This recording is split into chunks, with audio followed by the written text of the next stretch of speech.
જય રેકી, જય ગુરુદેવ. તો તમારું નામ શું છે બેન? મારું નામ સેજલ ભૂતિયા છે. અને તમે ક્યાં રહ્યો છો? અમે છાયામાં રહીએ.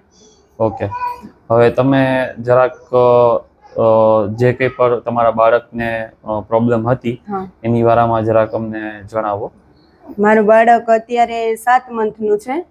એને જન્મ પછી 2-3 વખત ભરાણી થઈ ગઈ. આપણે આ નિમોનિયા કહીએ, અમારી ભાષામાં ભરાણી. એ 2-3 વખત થઈ ગઈ.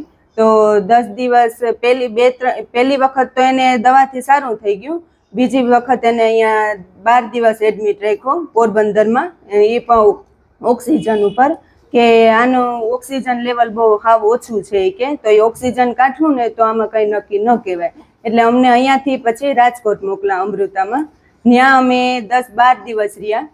ત્યાં એને ઓક્સિજન ઉપર વેન્ટિલેટર ઉપર જ રાખ્યો હતો. ત્યાં એનું કહેવું એમ જ હતું કે વેન્ટિલેટર નીકળી જાય ને ત્યાં એના ટોટલી બધા રિપોર્ટ થઈ ગયા. 2 વખત સીટી સ્કેન થયું, 1 વખત MRI થયો. ટોટલી જેટલા એના રિપોર્ટ થતા હતા એટલા એને 10 થી 12 દિવસમાં એને ત્યાં એમ કર્યા. પછી તોય એને વેન્ટિલેટર, એને ઓક્સિજન લેવલ ઓછું આવતું હતું એટલે વેન્ટિલેટર જ ઉપર જ હતો. પછી એને અમને ડિસ્ચાર્જ આપી દીધો. એમ કીધું કે તમે અત્યારે આને લઈને જાવ ને તો એ 3 કલાક માન રહે, પોરબંદર તમે નહીં પહોંચો. તો અમે કીધું કે હવે જેવી ભગવાનની ઈચ્છા.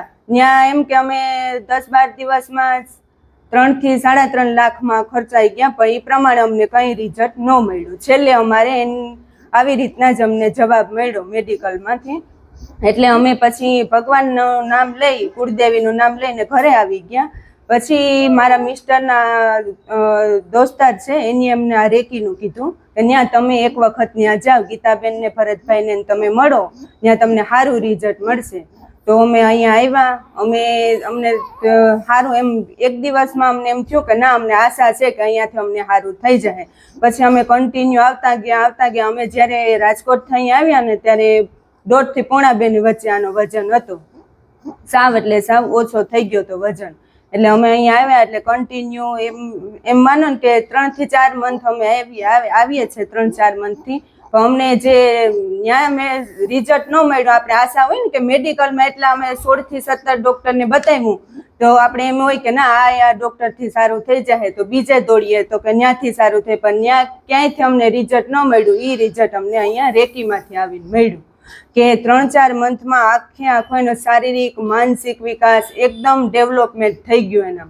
એટલે આ રેકી શક્તિથી અમને ઘણા એટલે ખૂબ ફાયદા થયા છે. પહેલો તો અમારા છોકરામાં જ કે અમારા માટે એ ભગવાન જ, ગીતાબેન ને ભરતભાઈ, કે આપણે જે આહા મૂકી દીધી હોય એ આહા અમને અહીંયાથી એમ કે ના, અમને ભગવાન તરીકે તમે આવ્યા. ને બીજું એમ કે અમે વાસ્તુનું એ બધું ઘરમાં પૂછાયું હતું તો અમારા ઘરમાં પિરામિડ યંત્ર મૂકવામાં આવ્યા. એને 2 મંથ થઈ ગયા. એનાથી અમને બહુ ફાયદો છે. આમ વાતાવરણ એકદમ ઘરનું શુદ્ધ થઈ ગયું. આમ મગજ બધાયના શાંત થઈ ગયા, રિલેક્સ બધાય થઈ ગયા. એમ કે આ એક ટેન્શન જ હતું ને અમારા બધાય પરિવાર માટે કે આને તો નવું જીવન મળ્યું. અમને મા બાપને, અમારા પરિવારને બધાયને નવું જીવન મળ્યું કહેવાય.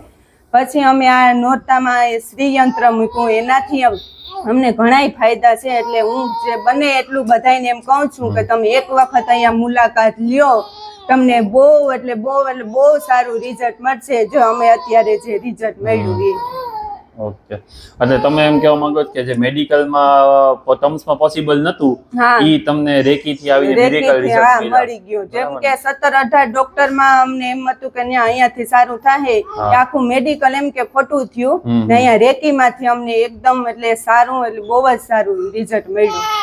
અત્યારે અમારા છોકરાનું વજન 3.5-4 કિલો જેવો થઈ ગયો. ત્યાંથી અમે આવ્યા ત્યારે 1.5-2 કિલો હતો.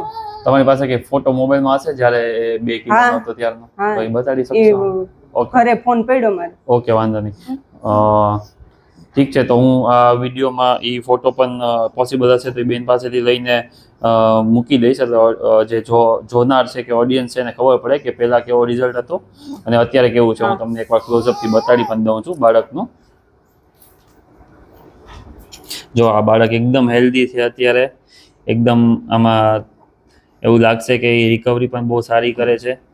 અને જે ડૉક્ટરે અને મેડિકલ ટર્મ્સમાં જે વસ્તુ પોસિબલ નથી એ આ બેનને અહીંયા આવીને રિઝલ્ટ મળ્યા છે અને તમારી સામે છે આ બાળક, અને બેનનું તમે સાંભળી વાત કે ઈ કેટલા ખુશ છે.